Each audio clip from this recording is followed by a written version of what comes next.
Hello everybody, Anansi here from Ocean Esports with another Top 100 Dotabuff replay cast.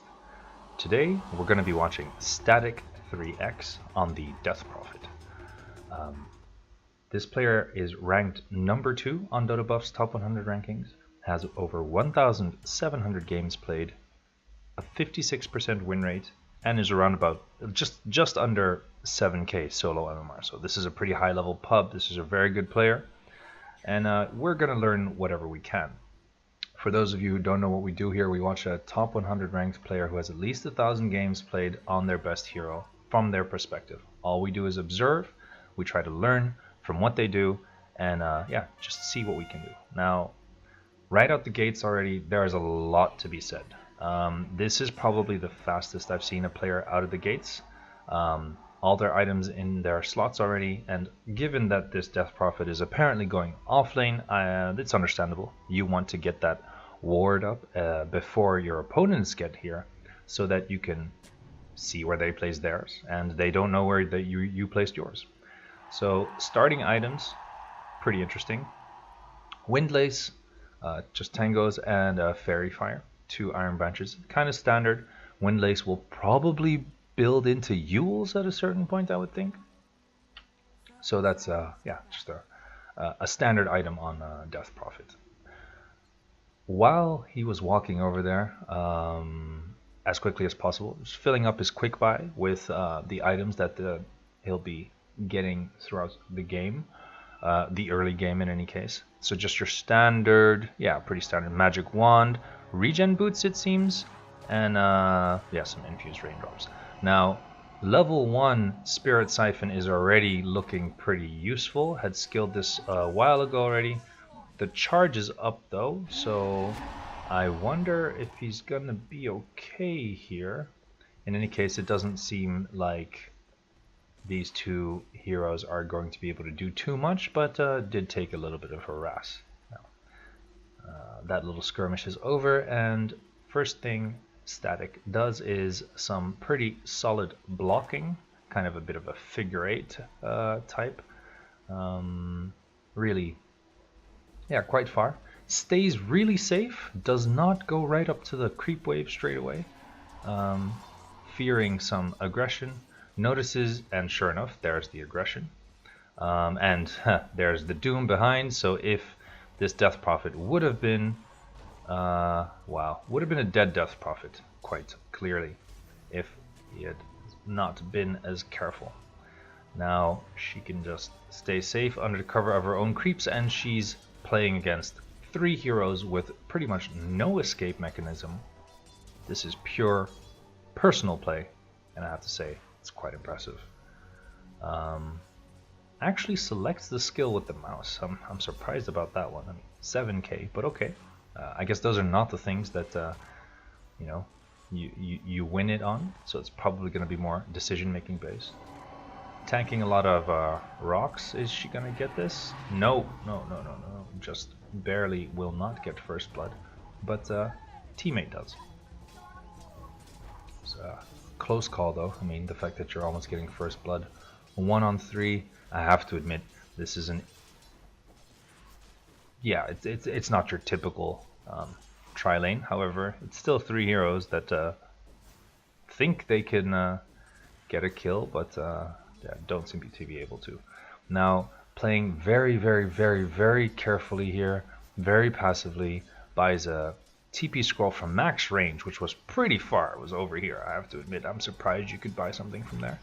But he does, and just gets whatever last hits he can, which is, right about this point, only 3 versus the 12 of the Venomancer. Not getting worried, but just getting what she can. Got 4 now. Impressive stuff. Does not manage to get a deny, but that's not too surprising. And just throws in a hit or 2 there. Now, creeps get pulled to the big stack. Stays in between them in order to try to leech XP where she can. Does she get that one? I think she does. I wasn't sure. But so currently getting a little out of position, to be really honest, in order to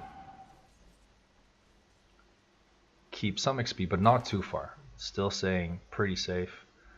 and decides to, seeing as she's slowed, head over to the bounty rune. So that's like a choice, right? You're slowed. Okay, are you going to go back into the lane? No, that's kind of dangerous. So I might as well head over to the bounty rune. The slow will wear off. Then I can go back into the lane. And I didn't just stand close to my tower, right? It was a more efficient play than that. So, yeah, good decision there, I would say.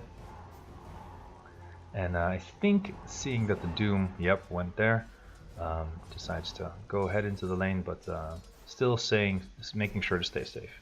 Now, skill-wise, 2 points in Spirit Siphon and 1 point in Crypt Swarm. That's what it's called nowadays. In Crypt Swarm, so really opting for the, I guess, survivability, so to speak, of the Spirit Siphon. Does a good amount more at level 2 as damage, lasts around the same amount of time, but slows the enemies for twice as much, and also increases charges to 2. So I think that's quite a critical skill point, to be honest. Making sure you have 2 charges instead of 1 can probably really save your ass.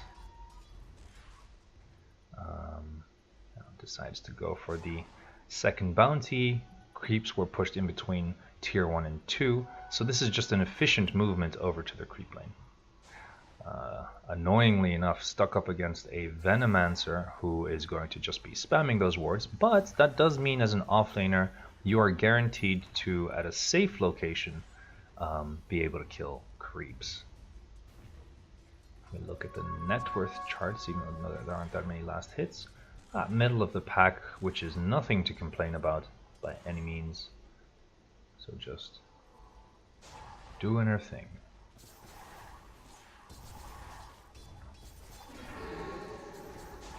Just start spamming that Crypt Swarm to get the creeps off of the tower. So doing whatever she can to slow the slow but deadly push of the Venomancer.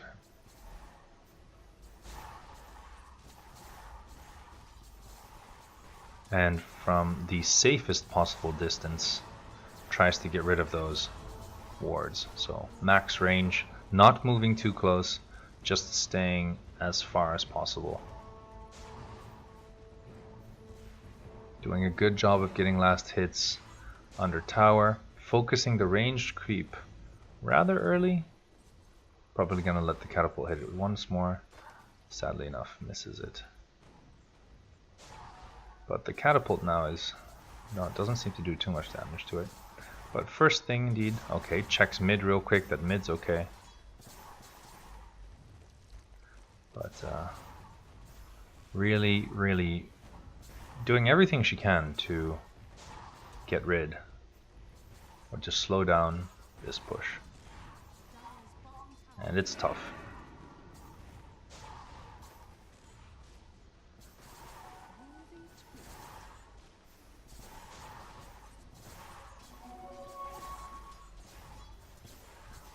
Just whacking away.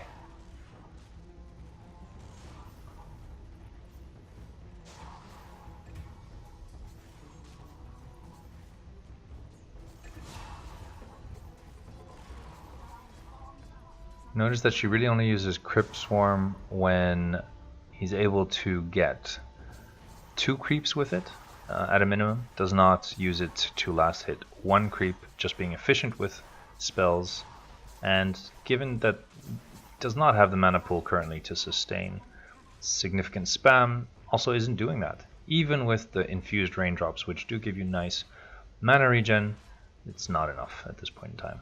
Tried to get a hit off on the ranged creep there to get a second one to last hit it, which is what you should do under a tower. 1 hit, then 2 tower hits, then 1 hit. Not always. Sounds easier than it is, but also didn't work for this 7k player right there. So they're getting 1 last hit, but damaging the creeps as much as possible so that potentially with a second Crypt Swarm can at least slow the push enough that yeah, something can be done. Really makes it a point to go to get every bounty rune, so when your lane is going bad, really try to focus on getting every bounty rune you can, every every time it spawns. I think technically missed one there. The minute 6 one just despawned, so to speak. Tried to be efficient, maybe a little greedy, maybe forgot. Doing what he can.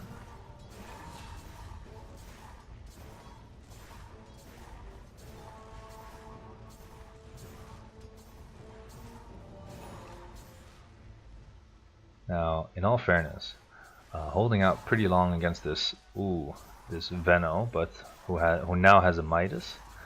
That's never fun.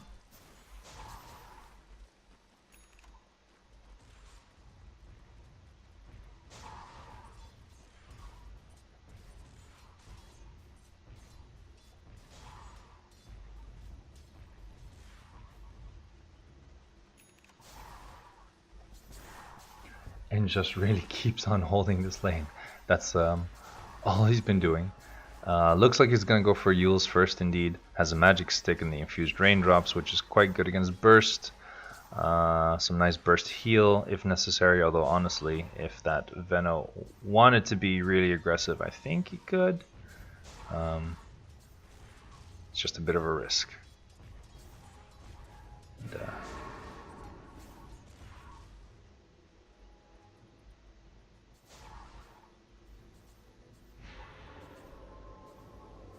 hasn't needed to use the shrine, so make sure she does. So far, nothing really insane, just holding the lane, and I mean, that tier 1 is taking quite a while to fall, given how much pressure that Venomancer is putting on it. Currently 4th highest in last hits. Only person higher on the other team is this Venomancer, who's really getting a lot of farm, but that's not the offlaner's role. It's just there to get levels, and all farm is great.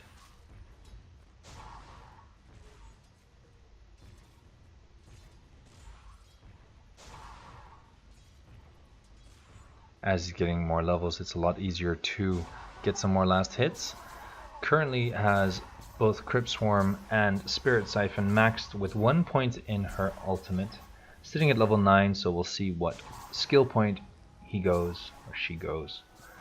And yeah, we'll start, maybe we'll start maxing the silence if deemed necessary against the opposing team. It might be nice. Heroes like Queen of Pain can really get screwed over by that area of effect silence. But in the meantime, really just staying around, finishing items.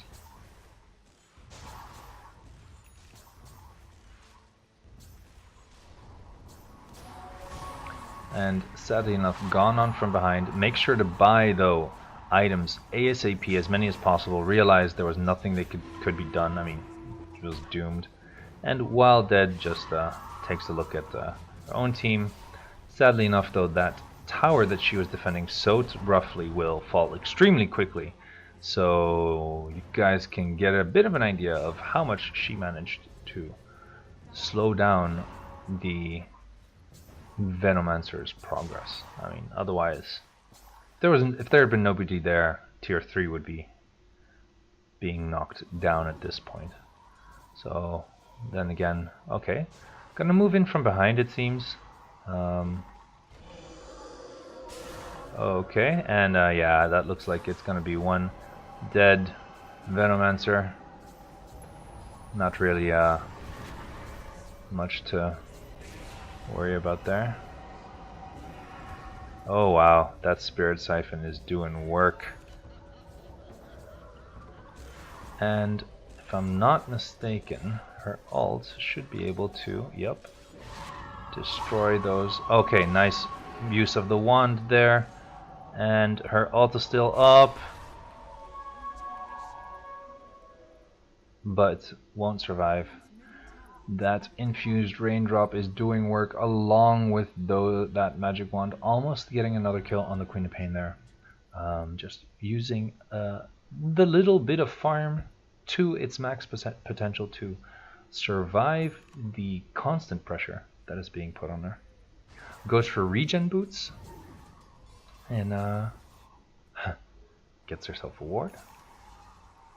Well played, instead of crying about it, checks the score stat real quick, see how everybody's doing, and decides to head back to the bot lane. Now, Sand King is in big trouble. Not much she's going to be able to do there. So just keeps on defending.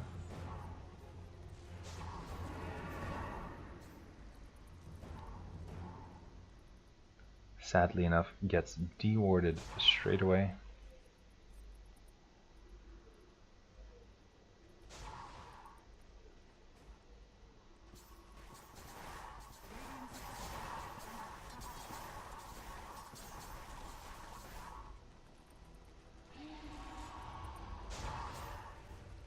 Jeez, painstakingly slow siege this.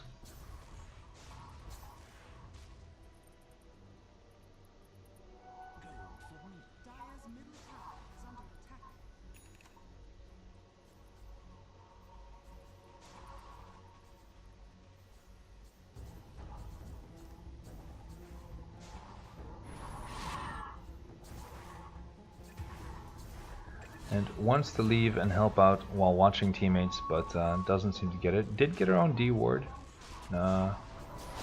Oof. Okay. Just casting Spirit Siphon and TPing out straight away, taking way too much damage. So that's a really good heads up play. Just, I mean, even with Fountain Regen, losing health at this point. So if that had not been rather immediate, it was a pretty close call there. Will probably seems to be heading straight back bottom.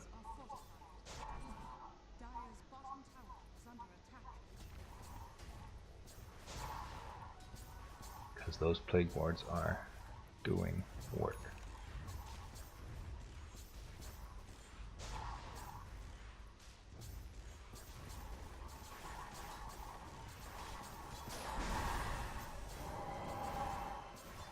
Just throws out a Spirit Siphon there to leech some XP. Also kind of defensively, if it wards the Venomancer off to have her just throw that spell out. And seeing as she has multiple charges, I think 4 at this point.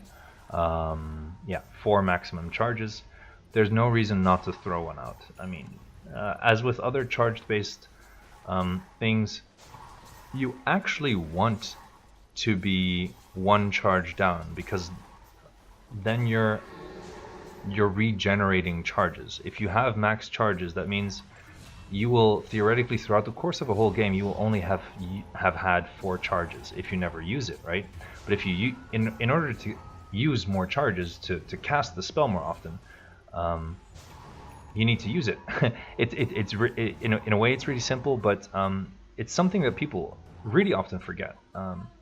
Use those things that are limited, because otherwise they won't respawn or be re-available. So, you know, maybe an infused raindrop is a really good point. If you don't buy that first one, then you're only going to have 1 at minute 20 when you could have had 4 or something.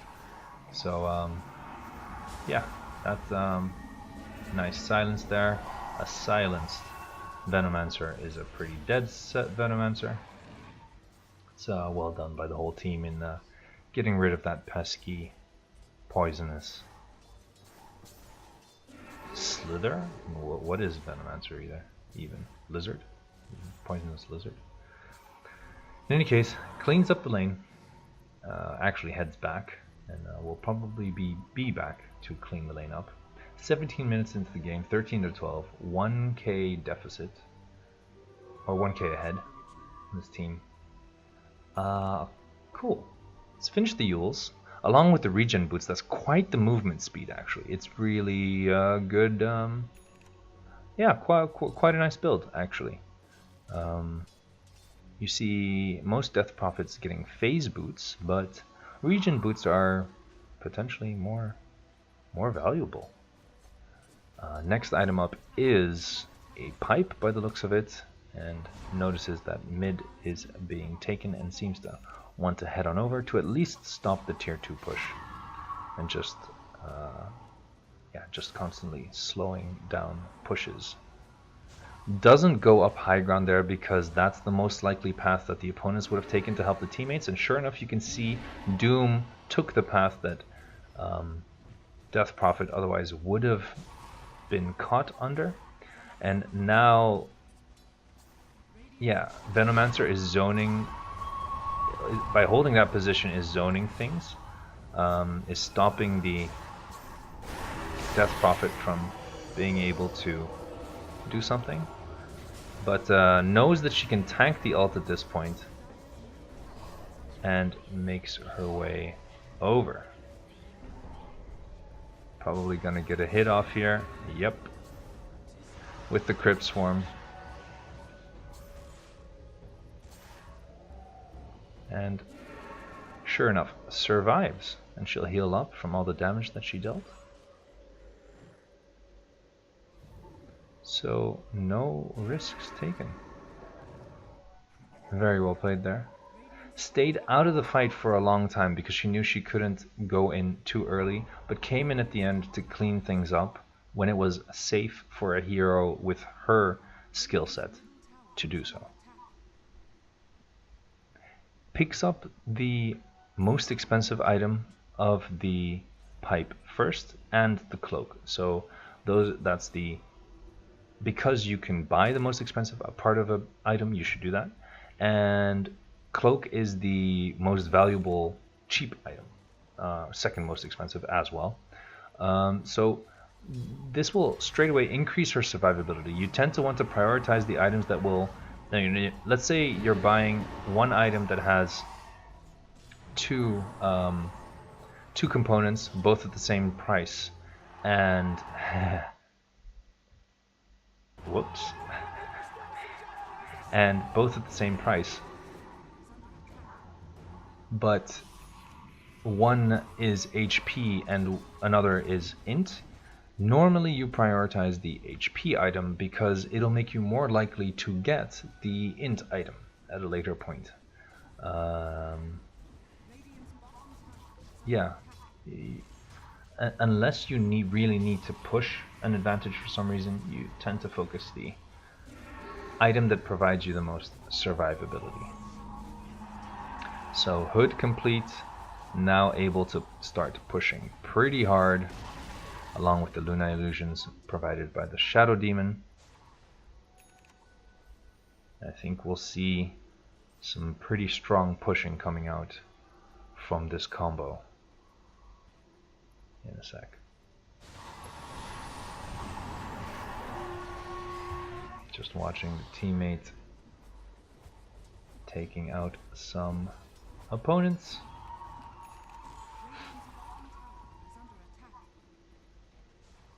And there's a raging Venomancer on the other team.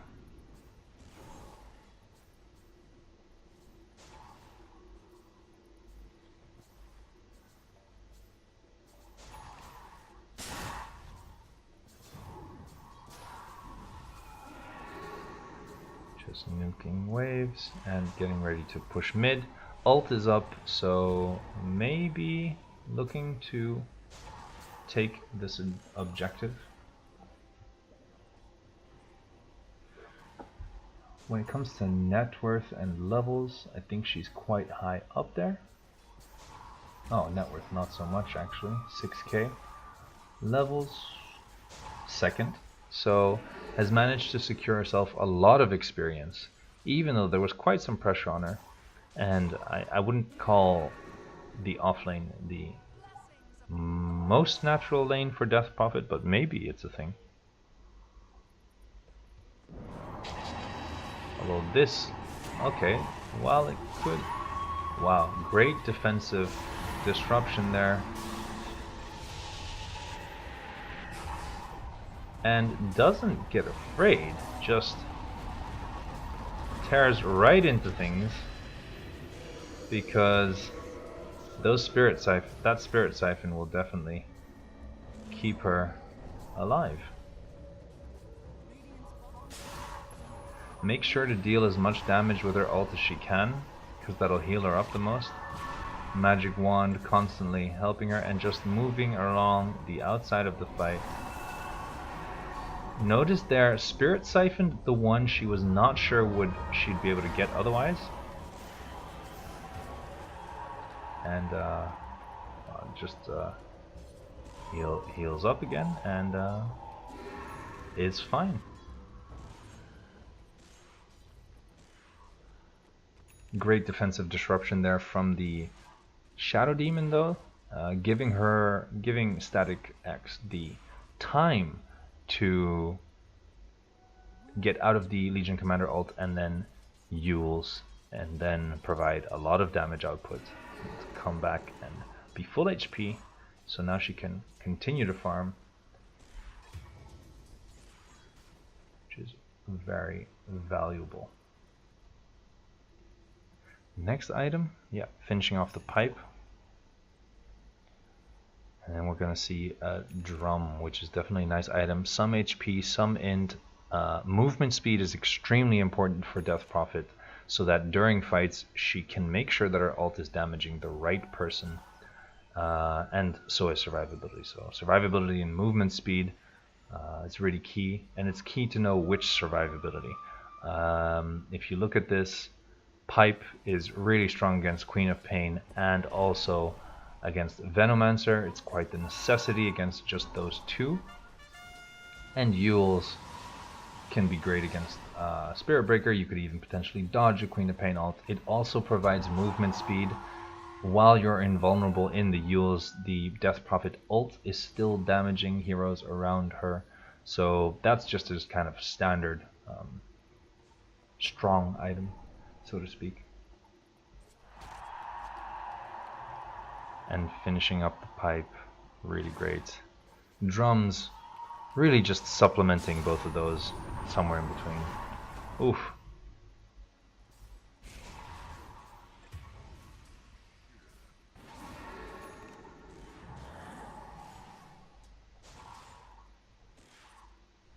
Very methodical in how she last hits, turning back, just throwing out a hit, turning back, throwing out a hit.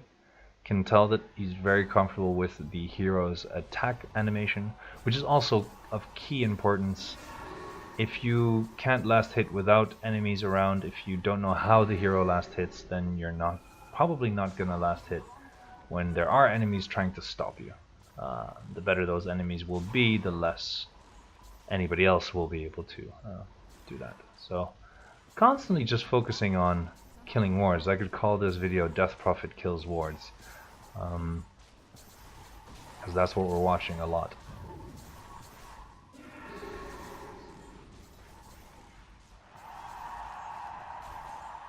And finally managing to get rid of those wards. Are they gonna go mid? Gets disrupted. And it looks like it's going to be a mid push. No, just illusions.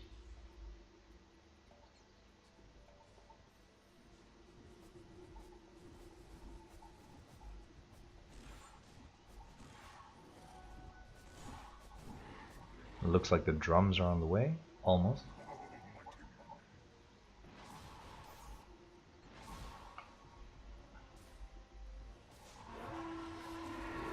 And just holding the mid lane back. Usually a very dangerous area, but given that she's quite tanky and there's also a Shadow Demon right behind her, it's okay-ish to be holding this.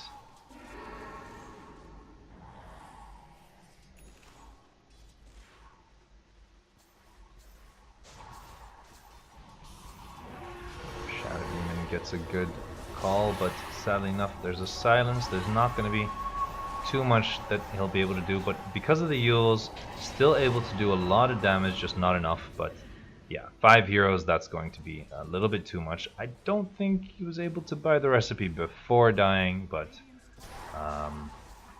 did buy it at a certain point, tried to in any case, and it's the thought that counts, guys.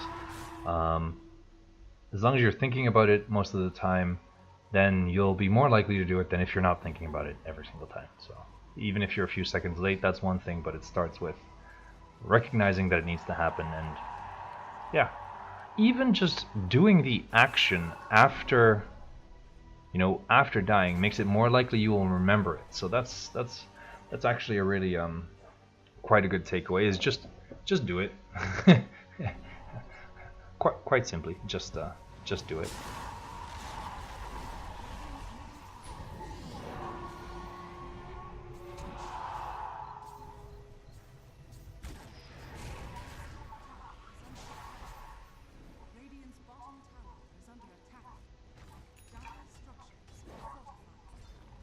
While dead, still keeping an eye on all lanes so that when she comes back, knows exactly where to go. I think I see all top 100 players do this very well. I think I've only seen one that didn't do it as well as the rest, or didn't really seem to do it much. But it really helps in staying focused on the game and recognizing what you need to do and when. So deaths are not a break, guys. Deaths are still part of the game. Still pay attention. If you're going to be smoking a cigarette or anything, then still be watching the game. Although, yeah, and put it away a few seconds before you need to come back. So, drums are finished. Checking on the items of her teammates. Checking Roche real quick. Looking for the opportunities of what to do, notifying teammates of where she thinks they are, and seems to be wanting to get aggressive. Level 18 now. Yeah, if we look at the net worth charts, I mean, they're 8k ahead, and her 2 cores are at the top. They finish off. Okay, nice silence there on the Veno. Finished off that Doom, and that just opened things up real quick.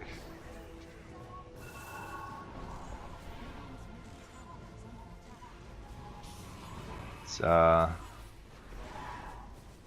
quite scary because Exorcism is still up. That's Death Prophet's ultimate, which means this is definitely a lane and maybe more.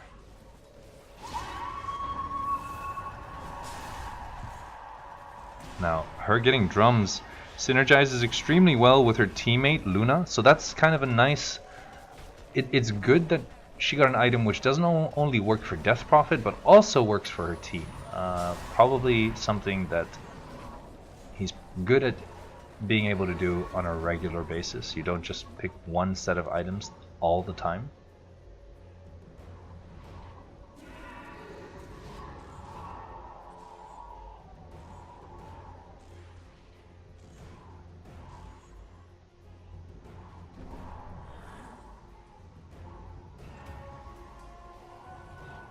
And as they head back, they just methodically move bottom. Finish things up there. And with Luna Illusions, start pressuring the racks. Now, it's quite clear the opponents have not yet decided to give up, but they're about to go.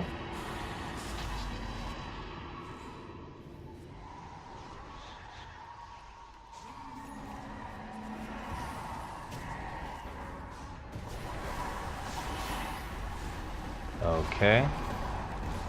Some pretty great spells cast here. Good silence use on the Queen of Pain. Spirit Siphons. Drums used in order to increase movement speed and attack speed of the Luna.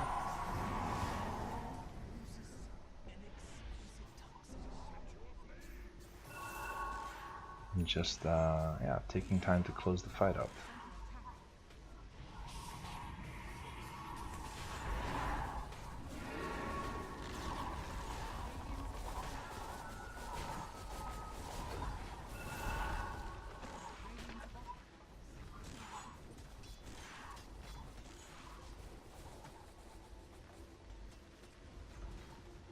Instead of going straight for tier 4s, they go for the last lane of racks. Generally the safer play. Generally. Those fall extremely quickly. No idea what they're saying to each other.